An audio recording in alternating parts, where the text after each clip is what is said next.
A horrific week for air travel. The NTSB is now investigating two deadly plane crashes, the latest involving a medevac jet which crashed outside of a neighborhood in Philadelphia Friday night. At least 7 people were killed. Caplin's Laura Iglesias has the latest details on both crash investigations. This past week was a horrific time for air travel. The NTSB is now investigating 2 deadly plane crashes that sadly led to many losing their lives.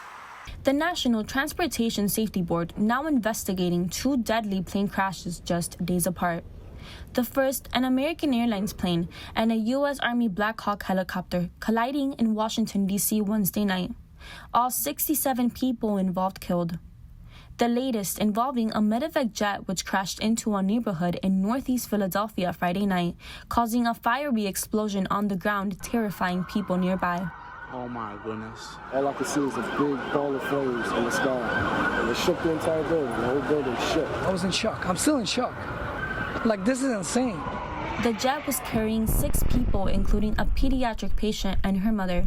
Officials say the girl was being treated for an illness at Shriners Children's Hospital and was returning home to Mexico.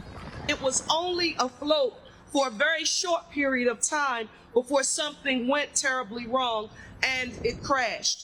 At least 1 person was killed on the ground and more than a dozen people injured, according to officials. The city is working around the clock to keep people safe, to understand what happened.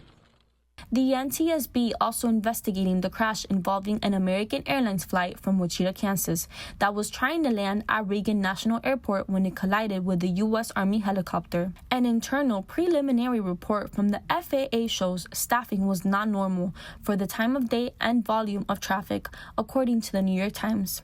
An air traffic control source telling CNN 1 controller was doing 2 jobs, handling both helicopter and local plane traffic, a setup that wasn't uncommon.